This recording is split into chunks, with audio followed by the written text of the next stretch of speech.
All Hit Radio.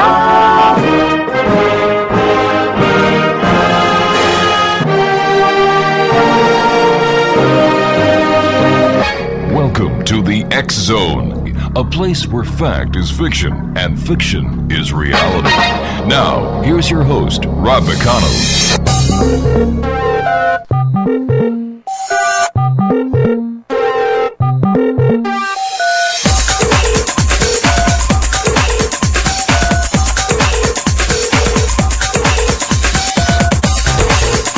Welcome back, everyone. This is the X Zone. My name is Rob McConnell, and we're coming to you from our broadcast center in Hamilton, Ontario, Canada. Worldwide toll-free, 1-800-610-7035. My email address is xzone@xzoneradiotv.com. On MSN Messenger, Skype, and every other imaginable multimedia network, social media network, one simple address, Xzone Radio TV. And our website, www.xzoneradiotv. And we're coming to you around the world on the X Zone Broadcast Network and our fine family of broadcast affiliates, satellite affiliates, right around this great big world of ours. X Zone Nation, we're going to be talking about the proposed nutrition labels. Now, the question we're asking, are they going to be really better? My guest this hour is Dr. Michael Fenster, and we're going to be talking to Dr. Mike about this. His website is what'scookingwithdoc.com. That's what'scookingwithdoc.com. And it's nothing new to the American consumer that food packaging emphasizes only a part of a product's health story. And the fact that the nutrition labeling hasn't been overhauled in 20 years hasn't helped. Now, this is according to Dr. Michael S. Fenster. He's a cardiologist and a professional chef. Now, a proposed update, which could take a year or more to appear on our store shelves, is being driven by First Lady Michelle Obama as part of her Let's Move campaign. Joining me now is Dr. Michael S. Fenster. Dr. Mike, welcome to the X Zone, sir. Thank you. Pleasure to be here. Thanks for having me. It's rather unique having a cardiologist and a chef on the show at the same time. Well, I get a lot of that when I go around, but what's really fascinating is I just like to think of myself as really, really, really old school, because the very first cookbooks were actually written by physicians, because dietetics was, a very important, if not one of the only methods that physicians had to treat people way back when. How important are the labels that give us the exact content and the health content of the foods we eat, according to you, as both a cardiologist and a chef? Well, they're very important, but we have to be really careful, because when we look at the labels and we see the numbers, we tend to just quantify the value of the food. And, so much I see, in particular in the United States, being really driven towards focusing on a calorie number and making that decision as to whether our food is of value or not. And we can really be misled by overemphasis on just a number. Everywhere you look on TV now, there's commercials for this way of toning your body, that way of toning your body. You've got all the different diets out there. Is this a fad, or is this, in your opinion, sir, a necessity? I think there needs to be a redirection of the way we look at food and health. And so I think that any changes that we can make to kind of start emphasizing value in food, the importance of, regular exercise, and get people to think a little bit differently about, food and exercise as an integral part of their health and their wellness is very important. So I think we're getting to a breaking point where we've really got to make some important choices in how we evaluate food. A study just came out in the U.S. Probably about a year or so ago, and it found that the most important thing in determining our health that we can control is actually our diet. Supplanting, tobacco for a long time was number one. It's not anymore. The diet is the number one, tool that we can use to take control of our own health and wellness. You know, you go into these restaurants and there are more and more all-you-can-eat buffets popping up all over the place. You and I were talking before we went on air about the restaurants here in Hamilton, and there's a buffet, a sushi buffet for all you can eat. And I'm telling you, Doctor, when you go in there, you sit down and you watch the people who come through that door, it's, my God, you've got to do something about your weight or else you're going to die, mister. Yeah, you know, and a lot of this too, you know, when you go to these all-you-can-eat places and it's all about supersizing, you know, there's an old saying, you get what you pay for. Yeah. And you got to realize that, you know, when you're paying $1.50 and it's all the, you know, supposedly high-grade tuna you can eat, things have to be a little bit suspect. You better believe it. Doctor, please stand by. You and I have to take our first 2-minute commercial break. Exo Nation, this hour, Dr. Michael S. Fenster is my very special guest. His website is www.whatscookingwithdoc.com. That's What's Cooking with Doc, and Doc is DOC.com.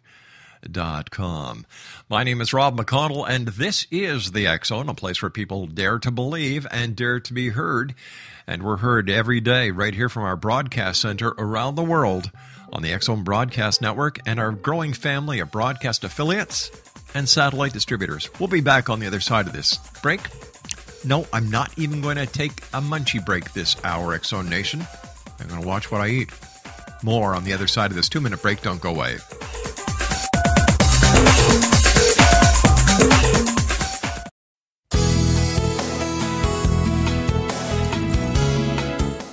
With each new extreme weather event or terrorist act, it becomes increasingly obvious that we live in uncertain and challenging times. We all buy car insurance. Why not collapse and catastrophe insurance? Matthew Stein, an MIT-trained engineer and green builder, has written 2 outstanding books to help people prepare, plan for, and deal with everything from minor situations lasting a few days to full-on collapse. Matt's first book, When Technology Fails, is a manual for self-reliance, sustainable living, and surviving the long emergency. This massive book covers the gamut from first aid and emergency preparedness to alternative healing, renewable energy, primitive living skills, and 18th century technologies that could be critical to your comfort and survival in a long-lasting crisis. Matt's second book, When Disaster Strikes, is a comprehensive emergency preparedness handbook and survival guide. When Disaster Strikes is an essential item for every family's go bag. Both books are available at all usual sources. There's a wealth of totally free information posted at whentechfails.com, and author-signed copies may be purchased at mattstein.com. That's www.whentechfails.com and www.mattstein.com.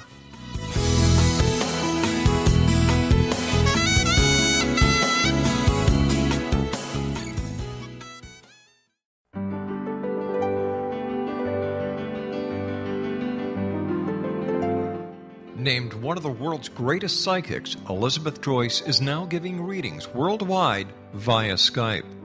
Elizabeth Joyce is recognized for her clairvoyant ability to help find missing persons, her analysis of dreams, past life regression work, mediumship, and her accurate predictions. Elizabeth has been a frequent guest on the X Zone radio show with yours truly, Rob McConnell, now for several years. For an appointment with Elizabeth Joyce, call 201-934-8986 or Skype at elizabeth.joyce. And for more information, you can always visit Elizabeth Joyce online at www.new-visions.com.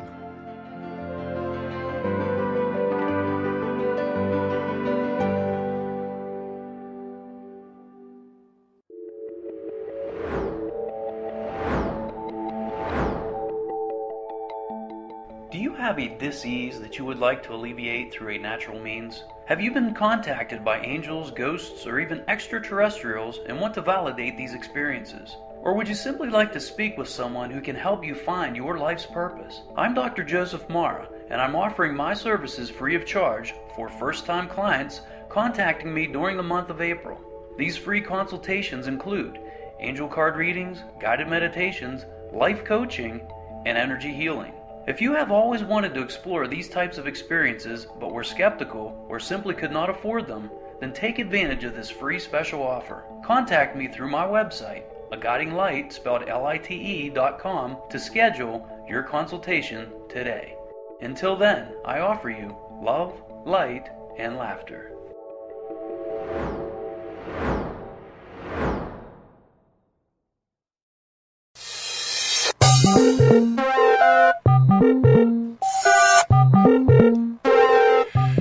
Welcome back, everyone. You know, there's an old saying in the computer industry, garbage in, garbage out. And if we only treated our bodies like we do our cars, if we only treated our bodies like we do our computers, we do defragging, we do optimization, we make sure that the programs we get are nice and clean. We don't buy programs online from unreputable companies. We don't take our cars to shady mechanics. If we don't know what we're doing, we don't touch the car. But look what we do to our bodies. Garbage in, garbage out. Joining me this hour to talk about that and much more is Dr. Michael Fenster. He is a cardiologist and a professional chef. And he's also the author of Eating Well, Living Better, the Grassroots Gourmet Guide to Good Health and Great Food. And it was published in 2012. And The Fallacy of the Calorie, which is coming out later on this year. Once again, his website is www.whatscookingwithdoc.com. And Dr. Mike, during the commercial break, you and I I was sharing you stories of my past on how I used to eat a lot of garbage.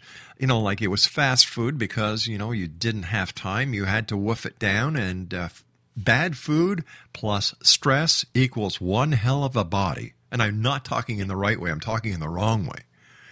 So garbage in, garbage out. That kind of basically sums it up, right?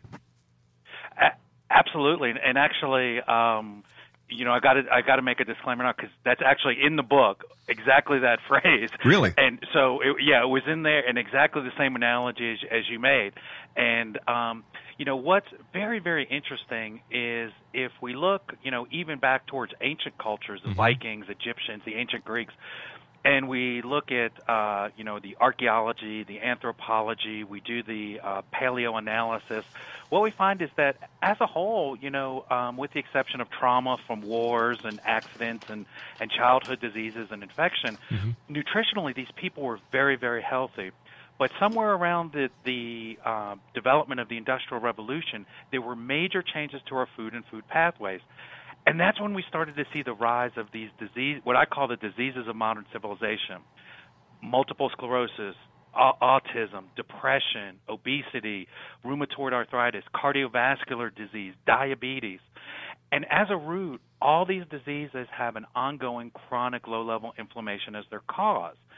And it really seems that can be either initiated or exacerbated by what we eat. Does the food consumption, what we eat, how it's prepared, does it also have not only the attributes towards multiple sclerosis, cardio disease, but how about cancer? Does cancer fit into that category as well, or is Absolutely. In fact, we were talking during the break about a study that showed that in terms of prevention, diet has supplanted not using tobacco as the number one cause. And the estimate from our governmental research centers here in the States shows that, roughly maybe 2/3 of, and particularly of gastrointestinal type cancers could be prevented with the right diet. Wow. So let me ask you this, doctor, and this is a question I ask a lot of the experts that come on the show that I'm so fortunate to talk to, and our listeners are so fortunate enough to listen to. If this information is known, why doesn't the government in the States, the FDA, the government up here in Canada, the Ministry of Food and Health, why don't they do something about it? Why do they let these companies get away with feeding us, the garbage? Instead of saying, hey, wait a minute, we're responsible for healthcare. Healthcare costs are going up. You can't afford to properly man hospitals. We have to shut this down. We have to shut that down. You're costing so much money to society. Why don't they just put their foot down and say, hey, wait a minute, you're the cause? Well, I think there's a couple of key points there. And one is that, unfortunately, much like any kind of science, particularly medicine, it's an evolving story.